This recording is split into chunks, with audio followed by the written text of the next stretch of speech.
Muhammad. Sallu ala Nabi. Adimi salat ala nabiyukum Muhammad. Limpahkan selalu salam sekalian semua kepada Nabi Anda Muhammad. Adimi salat ala rasulikum Muhammad. Limpahkan selalu salam sekalian semua kepada Rasul Muhammad. Adimi salat ala imamikum Muhammad. Limpahkan selalu salam sekalian semua kepada Imam Muhammad. Faqabuluha hatman biduni taraddudi. Sudahlah pasti salam kita diterima oleh Allah Subhanahu wa taala. A'maluna bainal qabuli wa raddiha. Semua amal kita pasti akan dipertanyakan oleh Allah Subhanahu wa taala. Illa salata ala nabiyyikum Muhammad. Illa salata ala rasulikum Muhammad. Illa salata ala imamikum Muhammad. Demi Allah, hanya ada satu amal kita yang tidak akan dipertanyakan oleh Allah di hari kiamat adalah selawat kita kepada Nabi kita Muhammad sallallahu alaihi wasallam. Assalamualaikum warahmatullahi wabarakatuh. Alhamdulillah. Alhamdulillahilladzi qad awjada min nurihi nuran bihi amal huda. Sabaqal awalima fil wujudi bi asriha fal kullu minhu bil haqiqati mubtada. Wassalatu wassalamu ala sayyidul istifa wa ala alihi ahlus sidqi wal wafa. Allahumma salli wa sallim ala sayyidina Muhammad khairil wujud fi hadzal yawm wa fi kulli yawmil maw'ud sirran wa jahra fid dunya wal ukhra wa ala alihi wa ashabihi wa man tabi'ahum bi ihsanin ila yaumiddin. Sama-sama wala haula wala quwata illa billahil aliyyil azim. Laqad qala Allah jalla jalaluhu wa ta'ala 'azamatu wa asdaqul qailin. Wa ma arsalnaka illa rahmatan lil alamin. Wa qala nabiyyukum Muhammad sallallahu alaihi wasallam, jaddidu imanakum bi qawli la ilaha illallah Muhammadan Rasulullah. Sadaqallah wa sadaqa Rasulullah sallallahu alaihi wasallam. Yang sama kami hormati, kami muliakan para alimul ulama, para asatid, para hujjat, para tokoh, para sepuh, para ustadzah yang tidak bisa kami sebutkan namanya satu persatu. Namun yakinlah tidak mengurangi rasa hormat dan takdim kami terhadap antum semua. Khususnya para aparatur pemerintah yang hadir pada kesempatan pagi hari ini. Baik itu Bapak Camatnya, Bapak Lurahnya, beserta jajarannya kita doakan agar seluruh Bapak Camat dan Bapak Lurah beserta jajarannya selalu diberikan keberkahan dan keistiqomahan oleh Allah Subhanahu wa taala. Amin ya rabbal alamin. Teristimewa salam hormat ini saya sampaikan kepada sahabat saya yang saya kenal dengan ketua DKM ini bukannya baru. Dari tahun 99. Ketua DKM ini dulu menjadi RW di Tanah Rendah. Ini beliau ini ya Masya Allah, kalau saya manggilnya Haji Eko aja ya. Ini beliau dari dulu, mulai dari jadi RW itu semangat menghidupkan acara-acara seperti ini nih beliau. Dan kalau kampung yang nggak beres ke kampung, dia masuk jadi beres aja. Jadi beres aja pokoknya. Nah itu luar biasa. Yang namanya tanah rendah itu di daerah Jatinegara. Kalau mau nyari model maksiat, apa aja ada di situ. Apa aja ada. Ibarat jamu, cap komplit sudah muncul. Apa aja ada. Tapi subhanallah dengan giginya Bapak Haji Eko, ya, itu beliau terus bersabar, terus membimbing, membina. Nah, jadi saya kenal dengan ketua DKM ini bukan baru. Cuman ngundang saya melalui pelantara CS-nya dia. Ya, sekretarisnya dia waktu jadi RW. Murid saya juga. Yaitu saudara Fathila, dipanggilnya Bang Tata. Ada sama saya sekarang. Saya kerjain aja. Anda mau datang ente harus dari jam 4 udah di rumahnya nih. Karena kenapa Pak? Saya tadi subuh gabungan dicontet di Masjid As-Solihin. Jadi saya disuruh ceramah, saya permisi nggak bisa jam 6, mestinya saya ke Pondok Gede, ada maulid juga. Cuman tadi malam saya datang, saya ketemu ketua panitia karena orang dekat saya juga, saya berhalangan hadir di sana. Ya karena di sini yang undang saya orang lama saya, ya mau nggak mau saya bela-belain juga deh. Bawa tas dari rumah dari sini langsung ke bandara Bapak ya. Nah, alhamdulillah, insya Allah kita doain ya Bapak Haji Eko yang menjadi ketua DKM diberkahi oleh Allah Subhanahu Wa Taala, dimudahkan segala urusannya oleh Allah, amin ya rabbal alamin. Hadirin hadirat rahimakumullah. Pada kesempatan pagi hari ini kita hadir tidak lain dan tidak bukan untuk mencontoh suri tauladan kita Nabi kita Muhammad. Kita punya Nabi sosok yang sangat dan amat sempurna.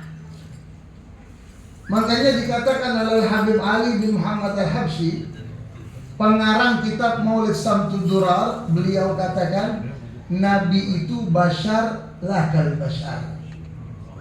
Nabi kita manusia Pak. Betul, ya, ada matanya, ada telinga, sama seperti kita. Tapi jangan lupa, bashar lakal bashar. Nabi kita tuh manusia, tapi tidak sama dengan manusia yang lain. Nabi kita makhluk Allah yang dijadikan oleh Allah, kesempurnaannya betul-betul sempurna. Kalau ibu-ibu setiap mau buat acara 7 bulanan Bu, kan biasa. Apalagi kalau yang ngadainnya nih neneknya, lebih repot dari maknya. Lebih repot dari maknya, dari yang bakal punya bayi. Gua neneknya repot. Undang ustazah, undang. Yang dibaca surat apa Pak? Surat Yusuf. Dengan tujuan apa? Anaknya mirip dengan Nabi Yusuf. Ya emang udah ada miripnya, matanya 2. Betul Pak enggak? Ya kalau hidungnya mancung ke dalam, maklumin aja sama keturunan kita gitu. Ya kan? Ya telinganya 2. Artinya apa? Kenapa kita membaca surat Yusuf dengan kita mengharap anak kita itu ketampanannya seperti Nabi Allah Yusuf alaihissalam? Saya ingin sampaikan, dikatakan di dalam hadits ruwiya an Jabir, yang diriwayatkan dari Sayyidina Jabir, innallaha khalaqa qabla al-asya nura nabiyyika Muhammadin sallallahu alaihi wasallam min nuri. Apa dikatakan? Sesungguhnya Allah Subhanahu wa taala pertama kali menciptakan yang diciptakan oleh Allah sebelum Allah ciptakan daripada seluruh makhluknya. Pertama kali yang Allah ciptakan adalah cahaya Nabi kita Muhammad sallallahu alaihi wasallam. Sebelum Allah ciptakan surga, sebelum Allah ciptakan dunia dan seisinya, sebelum Allah ciptakan para anbiya, sebelum Allah ciptakan para rasul, sebelum Allah ciptakan para malaikat, pertama kali yang Allah ciptakan cahaya Nabi kita Muhammad sallallahu alaihi wasallam. Dari satu cahaya diambil oleh Allah satu cahaya, sebagian cahaya kecil diambil oleh Allah untuk menciptakan makhluk yang lainnya. Malaikat diciptakan dari sebagian kecil cahaya kita punya Nabi Muhammad. Ya.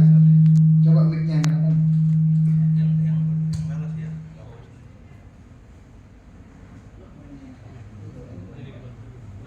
Udah.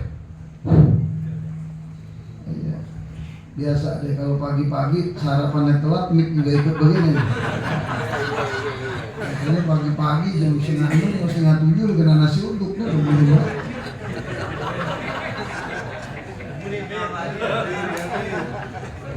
Ntar makan di mobil aja deh Jeko dah. Ini duduk di sini urusannya telat, kita mau pesawat kan. Kalau mobil bisa nunggu kita, kalau pesawat ditinggalin gitu. Jadi pertama yang Allah ciptakan cahaya kita punya Nabi.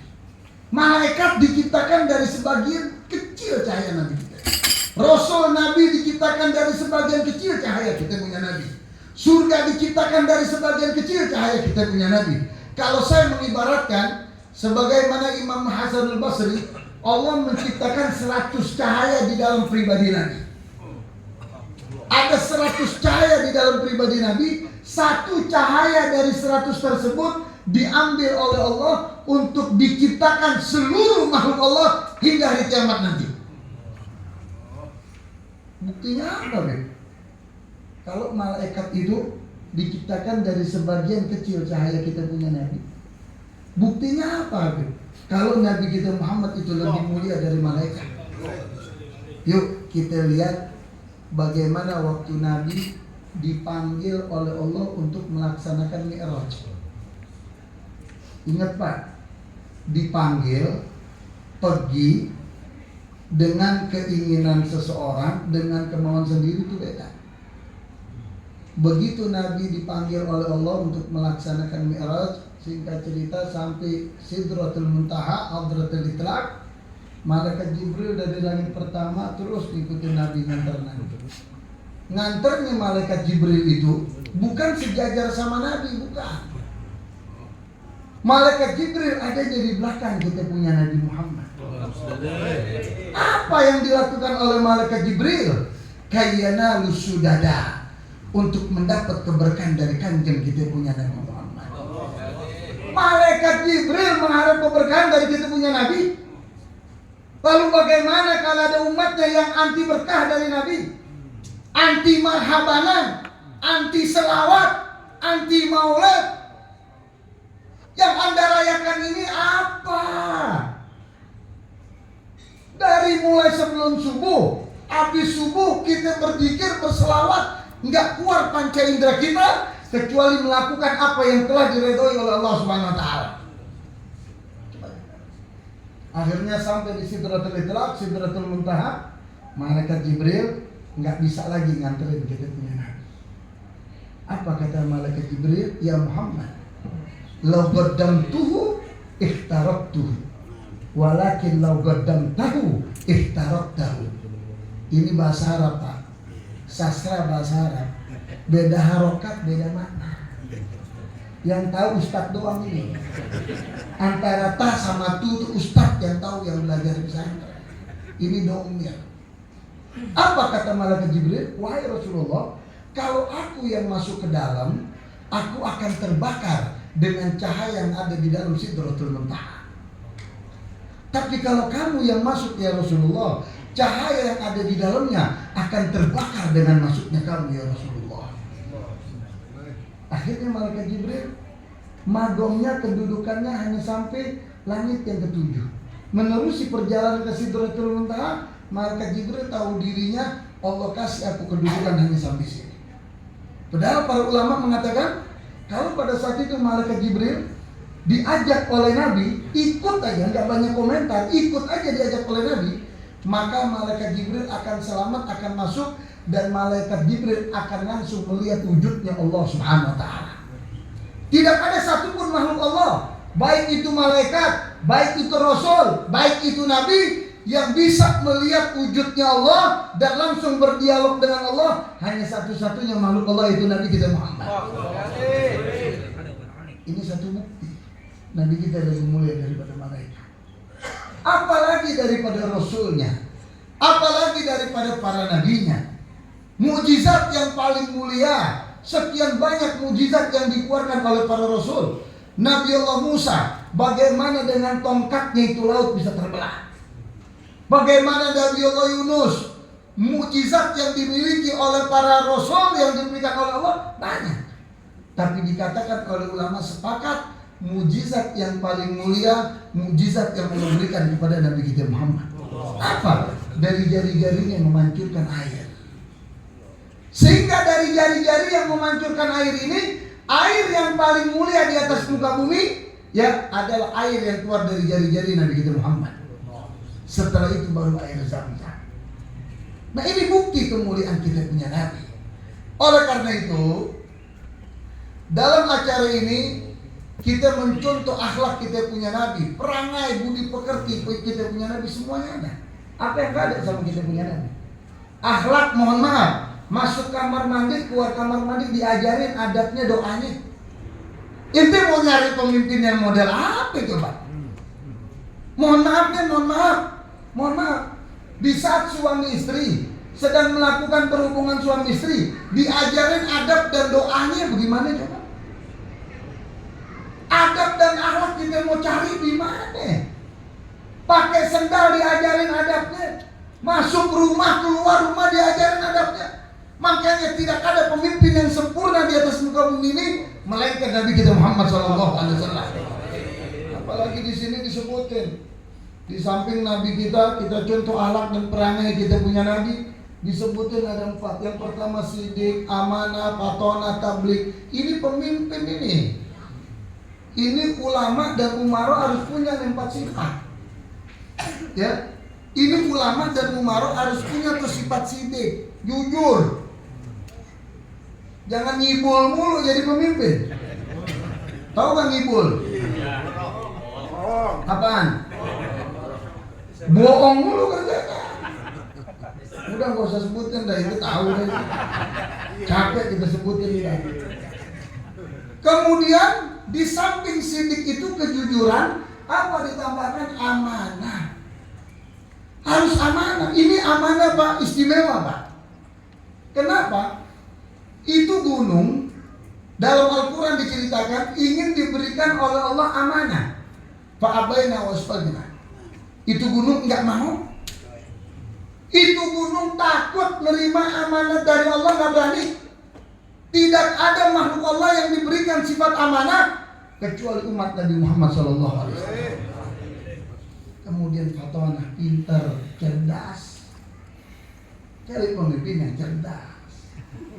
Betul apa enggak? Yang pintar, yang track recordnya juga bagus. Betul apa enggak? Harus pintar cari pemimpin. Ya kalau pemimpin ini Pak, untuk bangsa kita nih 3 Pak yang dibutuhkan siapapun yang jadi pemimpin ke depan 3. Saya minta yang pertama perhatikan pendidikan Pak. Kita malu Pak sama negara tetangga kita Pak. Dulu negara tetangga itu minta guru di Indonesia. Kalau nyari guru di Indonesia, Malaysia, ya,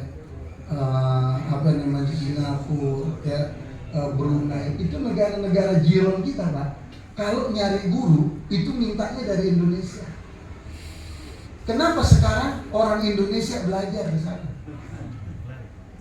Ini yang saya katakan, yang saya tekankan, siapapun pemimpin ke depan, pendidikan diutamakan. Keluarin modal yang gede, anggaran negara yang gede untuk pendidikan. Ini investasi regenerasi, investasi SDM manusia, investasi kepintaran bangsa. Ini bangsa nggak bisa diandalkan dengan otot, bangsa nggak bisa diandalkan dengan kekuatan, tapi bangsa harus dilandasi, diandalkan dengan kepintaran, regenerasi anak bangsa kita dong. Sekolah mulai dari TK, ya mau yang Islam atau yang negeri, yang SMP-nya, yang SMA-nya, sanawiyahnya, aliyahnya, universitasnya, kasih gratis, pemerintah jamin. Nggak ada ruginya untuk pendidikan, nggak ada rugi. Betul apa enggak?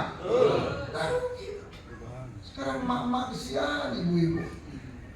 Nih yang ngerasain sekolah nih, yang sekolah anak, bapak mah cuek-cuek aja, emak yang pusing. Ya Bu ya? Nah, katanya gratis, tapi ada aja pengeluarannya di sekolah, beli ini, beli itu, beli itu. Saya kan guru jadi tahu Bu saya.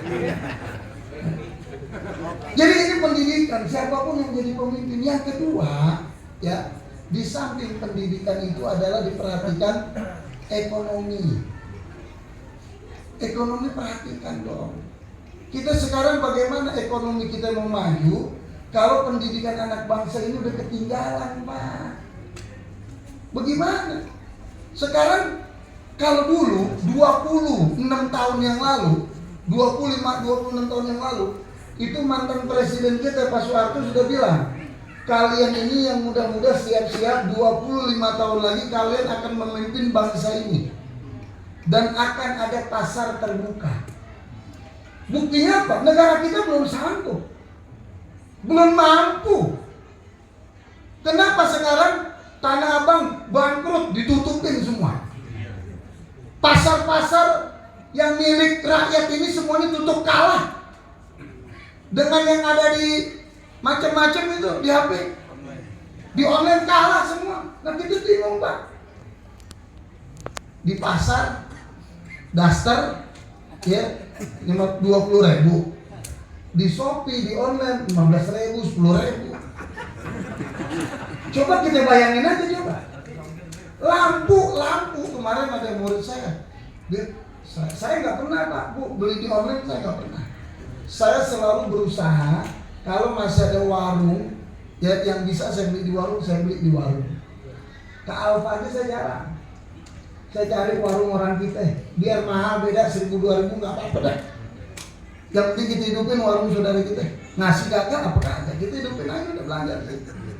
Beb, itu lampu saya suruh beli, mbak saya, pembantu saya suruh beli di toko lampu harganya 30.000. Istri saya cek di Shopee ada 5.000 harganya.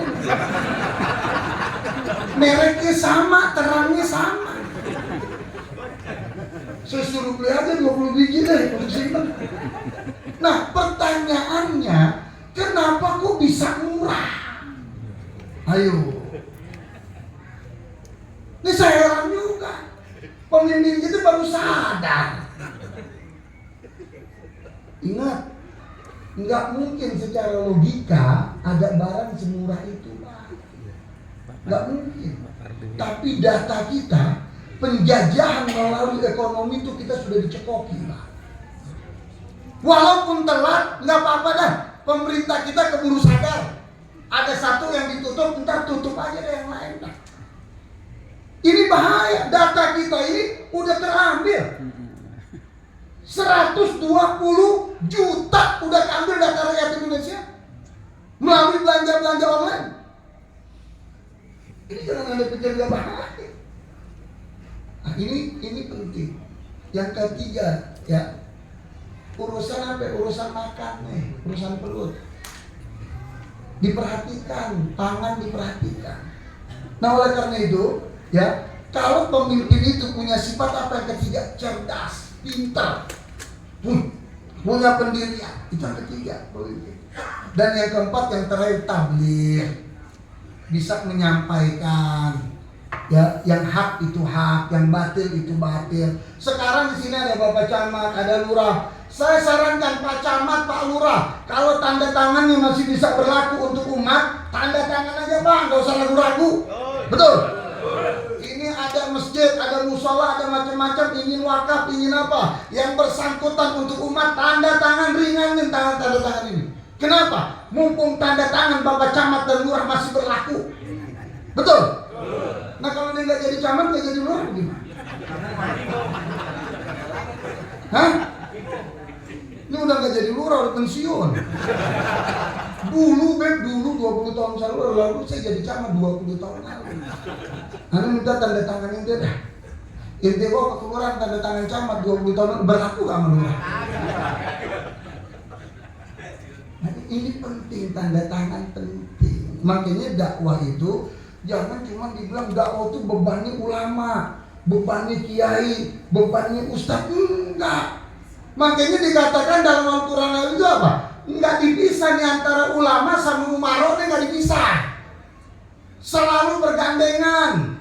Saking bergandengannya kata Nabi, sebelum makhluk Allah masuk ke dalam api neraka, yang nyemplung terjun bebas pertama kali ke dalam api neraka ulama sama umaro. Nah, kalau ulama nyesuk, betul, suka memperjualbelikan ayat Al-Quran. Apalagi ulama zaman sekarang temennya saing-saingan. Nggak boleh kalau ada orang masuk ke kampungnya menyebarkan yang baik, dihasut lagi, dibenci lagi. Mestinya kita kalau tinggal di kampung ada orang penduduk baru, ngajarin agama, membimbing, membina baik akhlaknya. Kita bersyukur, alhamdulillah ada nambah warga kita ustaz. Betul apa enggak?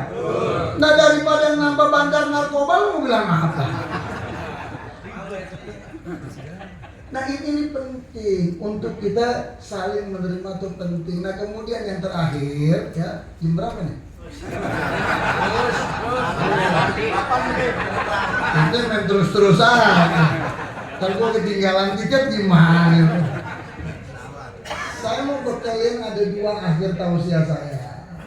Ya. Di dalam Islam itu ada yang namanya usuluddin, ada yang namanya furu'uddin. Usul dan furu. Nah ini penting. Kalau usul, sesuatu yang mendasar di dalam agama nggak boleh kita beda.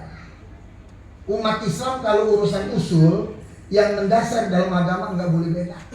Apa tuh Beb? Contohnya yang mendasar dalam agama, rukun Islam 5, rukun iman 6, rukun ihsan 3. Itu nggak boleh beda. Sholat ngadepnya ke kiblat, itu nggak boleh beda. Nggak boleh beda. Ngadepnya ke kiblat itu sholat. Nabi yang terakhir Nabi Muhammad. Kitab suci yang terakhir kitab suci Al-Quran. Ini namanya usul yang mendasar di dalam agama. Kalau ada orang yang berbeda di dalam sesuatu yang mendasar di dalam agama, dia bukan Islam udah.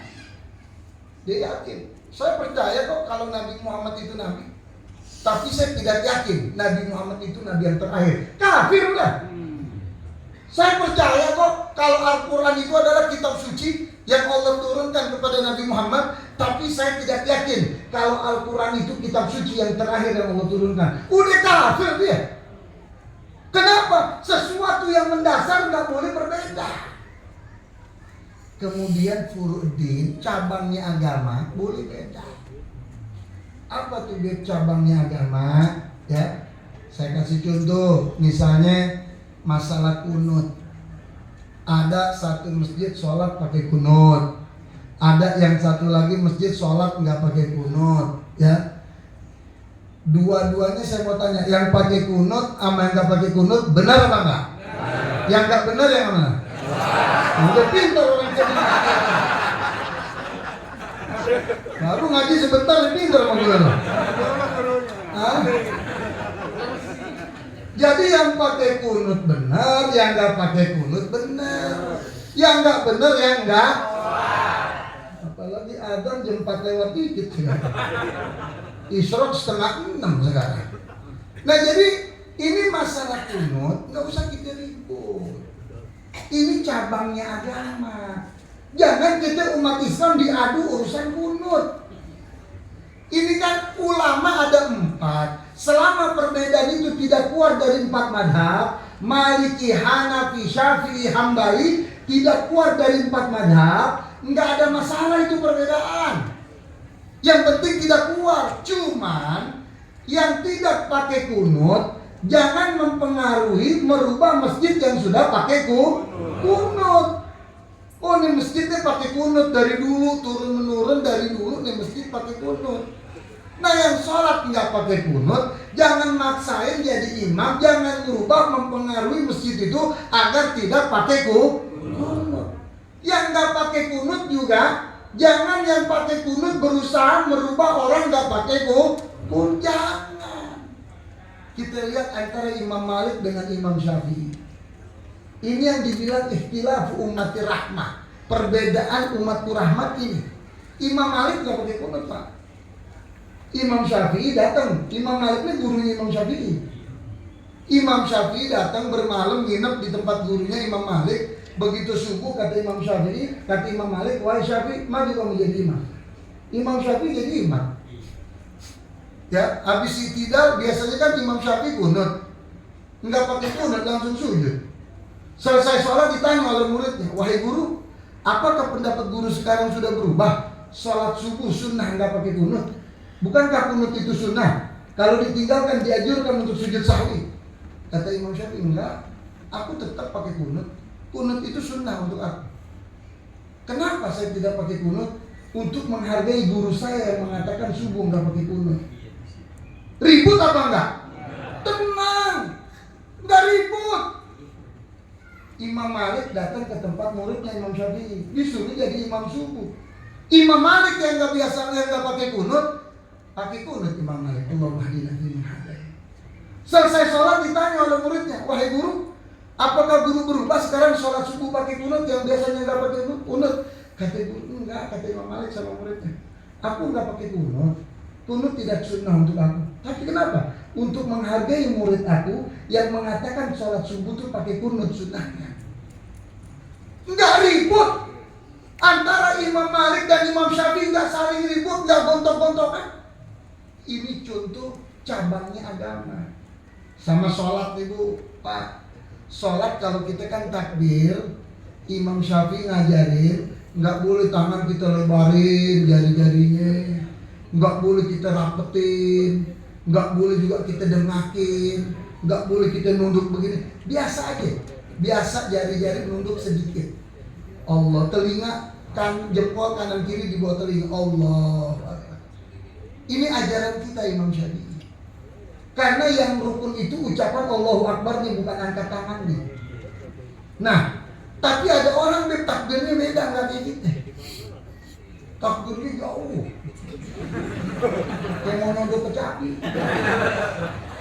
Allah. Ada yang begitu? Ada lagi takbirnya kayak fitness. Allah. Biarin dah. Kita nggak usah ribut, betul kan? Ini cabangnya agama. Yang penting dia ada kalimat Allahu Akbar. Angkat tangan itu hayatus sholat, bagian dari sholat. Yang rukun ucapan Allahu Akbar. Nah kalau ada orang sholat nggak baca Allahu Akbar, langsung aja dia nggak sah sholat loh. Kenapa? Karena takbir itu ucapan yang pertama adalah rukun. Makanya dikatakan sholat itu apa? Ya, aqwalun wa af'alun. Ya, yang dimulai dengan takbir, yang diakhiri dengan sah. Kemudian peletakan tangan. Itu Imam Syafi'i ada 3 peletakan tangan. Di atas pusar, ya, 2 jari begini. Atau 1 jari begini. Atau yang ketiga begini. Ini kalau yang begini biasanya dilakukan untuk orang yang udah qaid. Tahu qaid apa? Jadi ini ilmu, makanya jangan sembarangan ilmu. Orang kalau dia meninggal, tangannya habis dia meninggal ditaruh begini, turun lagi jatuh. Tapi kalau diginiin, posisinya udah pas baru meninggal diginiin nih, itu ngunci, nggak jatuh ngunci. Tuh ilmu. Makanya ngaji di masjid. Untung gua bukan guru lah, kalau gua guru nggak kelar-kelar ngaji. Jadi ini cara. Nah ada yang peletakan sholat, Allahu Akbar ditaruh di dada. Itu urusan dia. Betul apa enggak? Betul. Allahu Akbar. Enggak pakai sedekah begini. Enggak apa-apa urusan dia. Allahu Akbar kita di pusar enggak apa. Asal jangan Allahu Akbar di bawah pusar aja ya. Beracun. Jadi ini ilmu. Ini namanya furu'in, cabangnya agama. Enggak usah kita ribut peletakannya. Cuma kita mesti ngerti ilmu. Kita takbir Allah, kita diajar Allah langsung sedekah. Ada Allah Akbar, yang tangannya diturunin, goyang-goyang begini. Lu belum mulai udah batal sholatnya. Yang membatalkan sholat salah taharokat utawaliyah. 3 gerakan berturut-turut. Allah 1, 2, 3 batal sholat. Nah ada lagi tuh. Kayaknya ada di sini yang begitu ya. Sholat kayak gulung bedang layangan. Lu sholat apa mau main layangan Tom? Allah. Lu ngapain? Ini kalau dia lebih dari 3 kali gulungannya batal itu sholatnya.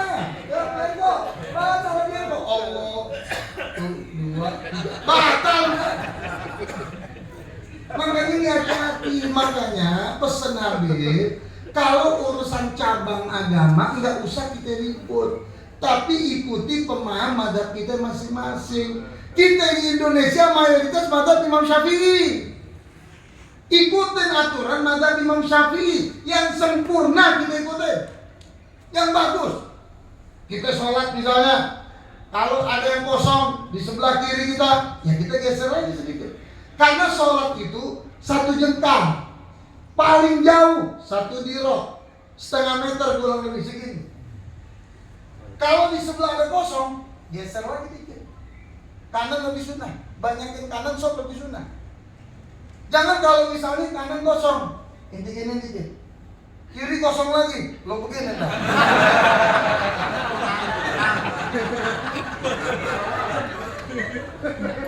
Kita tegur, wah Habib nggak belajar kata dia. Kenapa? Itu kalau sholat, sok itu mesti rapat. Kaki mesti rapat kita. Kenapa? Karena kalau kaki rapat itu setan nggak lewat di tengah kita. Kalau itu ada renggang deh, setan lewat. Gue bilang betul. Rapat setan nggak lewat situ, tapi setan lewat selangkangan lo bilang. Ini kan ini ilmu. Pentingnya kita ngaji.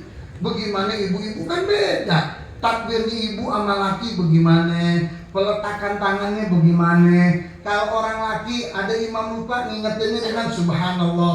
Kalau orang perempuan dengan tasbih. Nggak boleh orang perempuan ada yang salah diingetin subhanallah, nggak boleh. Tapi kalau perempuan juga begini, ya. Ini hati-hati kalau begini bu, nggak apa-apa bu. Tuh, kayak garuk kita gatel, sholatnya gatel. Kita garuk, hati-hati cara garuk. Kalau kita garuknya tangan, yang dibilang tangan ini nih. Kalau tangan begini bergerak, batal kita. 1, 2, 3 batal. Tapi kita gatel, kita tempelin tangan kita di sini. Kita garuk begini. Mau 1000 kali nggak apa-apa lo begini. Nggak batal sholat. Karena kalau gerakan jari itu nggak dihitung. Tapi kalau tangan dihitung. Nah ini perbedaan antara usul sama furu. Yang terakhir kita minta kepada Allah Subhanahu Wa Taala. Kita doakan biar ketua masjid kita dikasih panjang umur oleh Allah Subhanahu Wa Taala. Beliau punya travel haji sama umroh ya kan. Udah lama kenal saya tapi saya nggak pernah diajak umroh sama dia. Ya, langsung aja dah gue tembak dah. Udah lama kenal ngaji sama Habib ya kan. Ya kalau aja kalau begini ya udah siapin paspor kan enak ya. Jadi doain biar lebih makmur usahanya, biar berkah ya kan.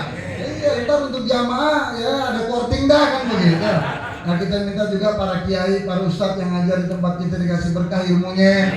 Ya, camat kita, lurah kita dikasih amanah oleh Allah Subhanahu Wa Taala untuk menjalankan sisa daripada jabatannya. Dan kita minta semuanya jamaah yang hadir dikasih berkah oleh Allah Subhanahu Wa Taala. Dihidupkan kita dengan kalimat la ilaha illallah, dimatikan kita dengan kalimat la ilaha illallah, dimasukkan ke lubang kubur dengan kalimat la ilaha illallah, dibangkit di padang mahsyar dengan kalimat la ilaha illallah bersama ahli la ilaha illallah, di bawah bendera la ilaha illallah yang mana bendera tersebut di tangan Muhammad Rasulullah sallallahu alaihi wasallam. Rabbi fanfa'na bi barakatihim wa hdinal husna bi hurmatihim wa amitna fi tariqatihim wa mu'afatihna fitani wa sallallahu alaihi alhamdulillahi rabbil alamin. Yang terakhir saya mohon maaf kepada para tuan-tuan guru, ketua masjid beserta jajarannya, Bapak Camat, Bapak Lurah. Saya tidak duduk lagi, saya mau langsung menuju ke bandara. Nah, Saya agak sedikit tenang karena ada murid saya yang check in kan di sana. Jadi agak sedikit tenang, ya kan? Nah, tapi namanya kita ke bandara kan kita ya harus dari jauh-jauh dah kan begitu. Nah, jadi saya mau langsung permisi. Sebelumnya juga saya mengundang jamaah besok tanggal 7 November. Tanggal 7 November hari Selasa pagi. Saya mengundang jamaah acara Maulid Akbar dan Haul Al-Habib Umar bin Abdurrahman Al-Attas Sahibur Ratib yang ke-373. Itu di mana di majelis taklim saya di Yayasan Majelis Darul Mustafa. Itu alamatnya di Jalan Muara Tanjung Barat Jakarta Selatan. Jadi gampang, tinggal lihat aja map Majelis Yayasan Darul Mustafa Jalan Muara Timur. Gampang, mesennya, naiknya urusan Habib. Turun masing-masing.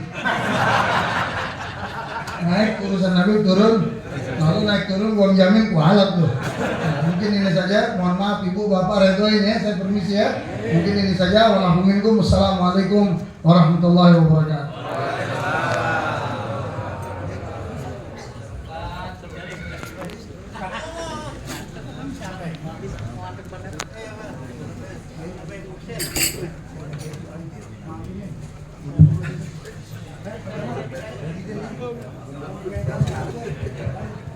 Jamaah tetap di musola di masjid saja karena masih ada acara dengan Pak Camat dan pembacaan doa yang terakhir.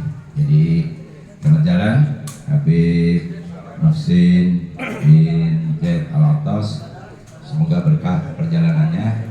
Terima kasih semuanya. Masya Allah, zaman baru tukum. Nah, pin belakum. di condet. Soalnya dia badal hawi. Nah, baca. Apa ya? Amin. Tak. Ada. Assalamualaikum. Waalaikumsalam. Ibu permisi Ibu. Pak, apa ya? Iya. Pelan-pelan. Awak ke sana. Tak barang kata.